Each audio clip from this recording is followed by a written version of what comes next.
Saviez-vous que cette graine de lin a la même taille d'une tique porteuse de la maladie de Lyme que vous pourriez trouver sur votre corps? Les scientifiques s'entendent tous pour dire que les changements climatiques représentent une menace importante pour la population humaine. La température a augmenté de 0,18 degrés Celsius par décennie au cours des 25 dernières années.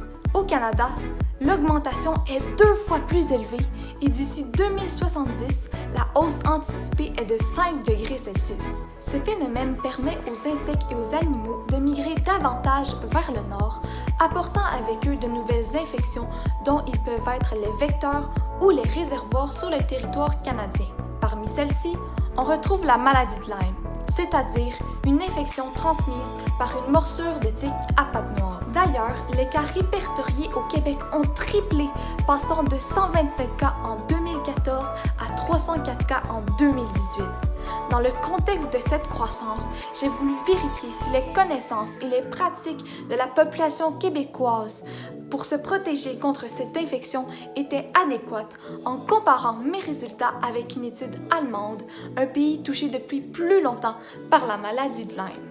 Pour y arriver, j'ai créé un questionnaire de 23 questions grâce au logiciel SurveyMonkey. Au total, 970 personnes y ont répondu.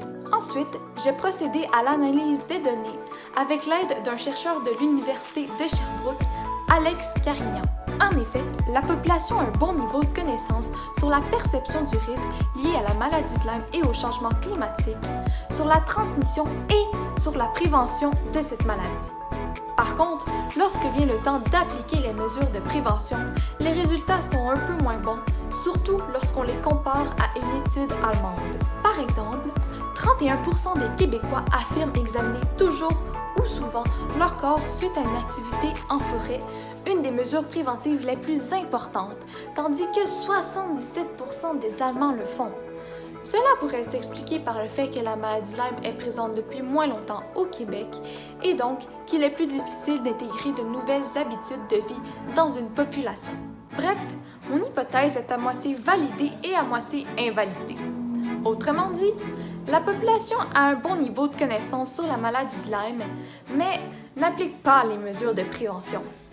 Je recommande donc de poursuivre les campagnes d'information.